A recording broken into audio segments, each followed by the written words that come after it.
3వ వచనం, 4వ వచనం, 5వ వచనం చదువు. 127వ కీర్తన 3, 4, 5 వచనం చదువు.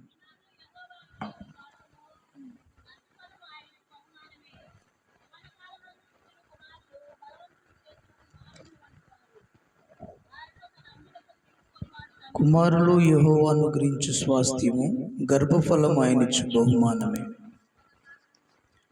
యవన కాలమందు పుట్టిన కుమారులు బలవంతుని చేతిలోని బాణముల వంటివారు. వారితో తన అమ్ముల పొది నింపుకున్నవాడు ధన్యుడు. అటివారు సిగ్గుపడక గుమ్మంలో తమ విరోధులతో వాదించుదు.